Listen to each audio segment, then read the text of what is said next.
Pessoal, tudo bem com vocês? Pessoal, vamos gravar um vídeo aqui de Power BI. Faz um tempo que eu não gravo e encontrei um negócio bem interessante aqui e eu vou compartilhar aqui com vocês como é que a gente faz uma coisa, como é que a gente faz uma configuração para a gente poder resultar numa análise bem legal.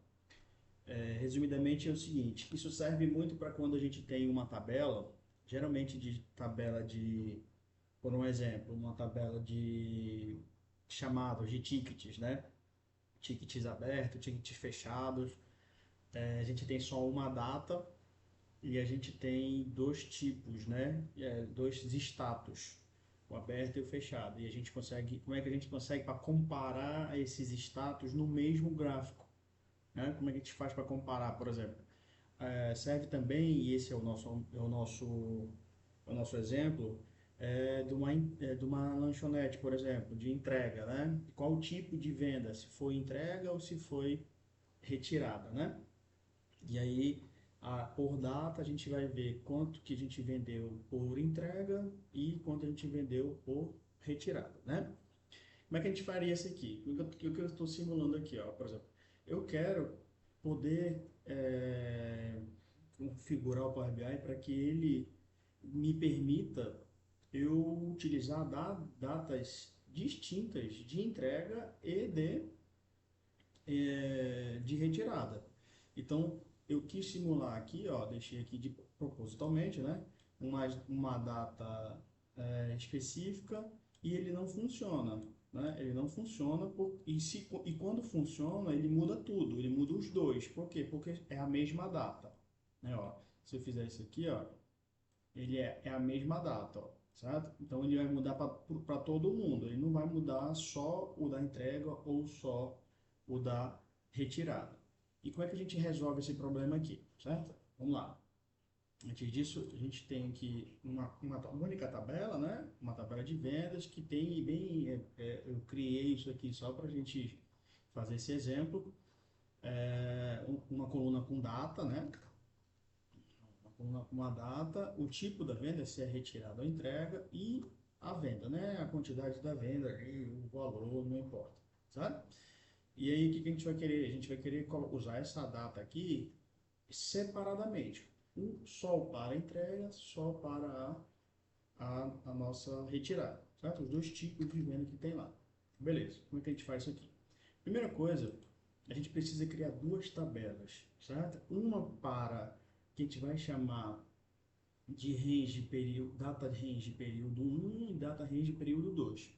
É só que se vocês perceberem aqui, essa data, ela tá assim, essa data aqui, a data 1 de 2024, ela está duplicada, né? Aconteceu duas vezes essa data, que é exatamente para entrega e uma data para retirada. 2/1 de 2024, data para entrega, data para retirada. E a gente precisa criar duas colunas, duas tabelas com datas exclusivas, né? E utilizar as datas de início e fim dessa mesma tabela. Como é que a gente faz isso? Vamos lá, é bem simples, vou explicar fazendo. Então a gente vai criar aqui uma nova tabela, certo? Eu vou botar o nome dela aqui de data range, P1, certo? Então só data período 1, data P1. Ok. E aí a gente vai usar aqui, pessoal, o values, certo? O que que o values faz? Se a gente utilizar aqui só a tabela de data de venda, que tem a tabela de data, né, que tem a coluna de data, o que que ele vai fazer? Ele vai copiar a tabela inteira, certo? Ele vai copiar a tabela inteira exatamente igual como estava a tabela de venda. Só que eu não quero isso, eu só quero uma coluna de data, que é a tabela, que é a coluna data lá. Então o que eu tenho que fazer aqui? Eu apago isso aqui e venho vendas, data. E dou o Enter. O que que ela fez aqui? Ela colocou só as informações exclusivas. Ela não repetiu. Então, 1 do 1, 2 do 1, 3 do 1 e por aí por diante. É isso que a gente precisa, certo? Para fazer ganhar tempo, né? Eu vou copiar aqui e vou criar uma nova tabela. que a gente precisa fazer o do período 2. Tá? Então, coloca aqui, data, período 2. E vou dar Enter novamente. E é a mesma coisa, exatamente a mesma coisa. Então, se a gente olhar aqui agora, a gente tem uma tabela de medida que eu já tinha criado antes e tenho duas datas aqui. Cadê elas? Aqui. Período 1, 2, período 1. Beleza. Tranquilo. O que a gente precisa fazer para chegar no nosso objetivo aqui agora? A gente precisa fazer as medidas, certo? Eu tenho uma soma de vendas aqui, que é a soma de vendas da tabela de vendas da coluna vendas, que é exatamente isso aqui, certo? Só que só dessa maneira ele vai continuar dessa forma aqui. Ele não vai atender isso aqui em nada. Por quê? Porque eu não estou usando ela nos visuais. O que eu preciso fazer aqui? Aqui que é o grande segredo do negócio, né? O que eu preciso fazer aqui? Preciso fazer duas medidas olhando para essas duas tabelas que a gente acabou de criar. E aí ela ficaria exatamente assim. Vamos lá. A medida. Aqui.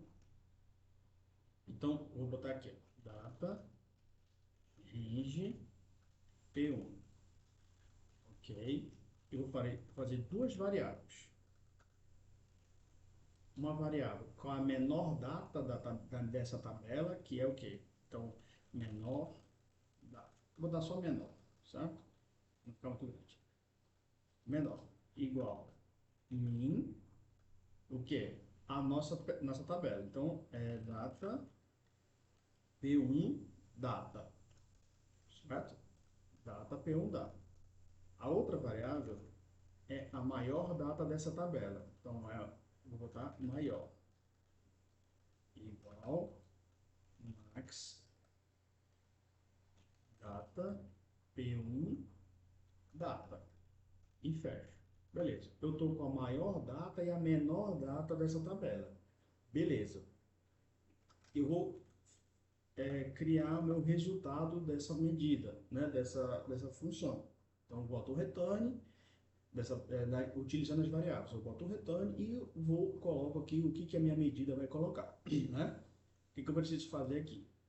Eu vou no Calculate, o nome da minha soma de vendas, que é a minha medida que eu já criei lá, né? Soma de vendas.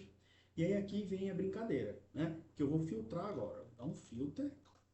Qual é a tabela que eu vou usar para eu filtrar? É a tabela de vendas, né? Vendas, tabela de vendas. Só que qual é a condição que eu vou utilizar, né? Qual é o que eu vou filtrar nela, né? É que é minha data, ó, vendas data, minha coluna data, né? Ela tem que ser o quê? Ela precisa ser maior ou igual a o quê? A minha menor data, né? Então, menor. Precisa ser maior ou igual a menor data, que é exatamente esta variável aqui, né? Esta variável, esse é igual. Depois disso, eu vou colocar ainda mais uma condição inclusiva, que a gente utiliza isso aqui, ó. A gente utiliza o e comercial duas vezes. E a data, novamente, vendas data, ela precisa ser menor agora, né? Menor ou igual a maior data. A maior, que é a variável, a segunda variável, que é essa variável aqui, segunda aqui. E eu vou dar Enter. Beleza. Como a próxima medida ela vai ser exatamente a mesma, só que mudando só a tabela, eu vou copiar isso aqui e vou criar uma nova medida.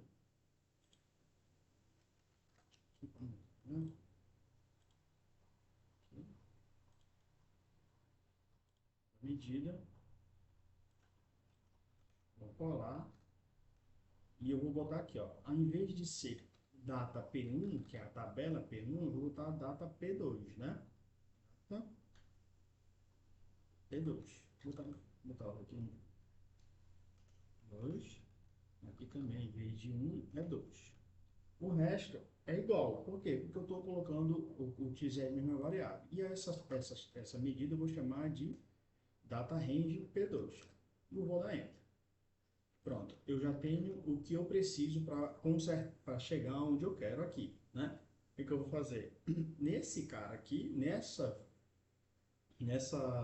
nesse filtro de data, eu vou tirar a data da venda e vou colocar a range dela. Vou botar aqui a P1. Esse aqui, esse cara aqui, eu vou tirar da tabela de vendas e vou colocar a range dela, que é a P2. Beleza.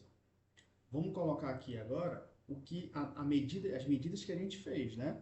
Para poder funcionar. Então, isso aqui, eu vou deixar o tipo venda aqui mesmo. Esse cara aqui eu vou tirar daqui e eu vou adicionar as duas medidas que a gente fez, ó. Então, data range P1, data range P2, certo? Beleza. Vamos entender aqui. Nessa primeira aqui, eu vou deixar da metade para baixo. E essa outra aqui, eu vou deixar da metade para cima. Olha o que aconteceu aqui. Olha que interessante. Eu coloquei a retirada, né? Ó, retirada.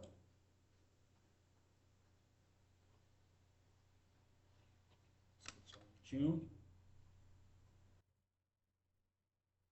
Vamos lá, pessoal. Então, o que aconteceu aqui, né? Qual é a leitura que a gente faz aqui? Do jeito que a gente configurou isso aqui, qual é a leitura? Na range 1, que é esse cara aqui, que é de 1/1 a 9/1 de 2024, você perceba que quando eu faço isso, eu aumento para todo mundo, porém, nessa range aqui, né, essa range aqui, que é a range da período 1, que está aqui, ó, data range período 1, eu tive 473 retirada, né? E no período 2, ó, na range período 2, eu tive 340, que é desse aqui, ó, certo? Ó, se eu botar, vai modificar lá só o 340, tá vendo? Ó? 340 vai diminuir, né? E o 373 sempre fica lá. Então, o que eu estou fazendo? Eu estou adicionei dois filtros de data que eles são independentes da retirada das ranges, né? Uma data vai para os dois e ele compara os dois, ó. Essa aqui é do período 1, essa aqui é do período 2. O azul claro é do período 1, do azul escuro do período 2. E da entrega o mesmo jeito, porque eu tenho dois tipos de venda, né? Da entrega e retirada. E aí nesse período 1 eu tive 45 na entrega no período 2 eu tive 154. Então essa informação aqui, essa leitura que a gente está fazendo aqui, ela é bem interessante, por quê? Porque muitas das vezes, se a gente não fizer uma configuração dessa, né? E o que a gente e o que está sendo crucial aí para a gente conseguir fazer isso é essa medida, né?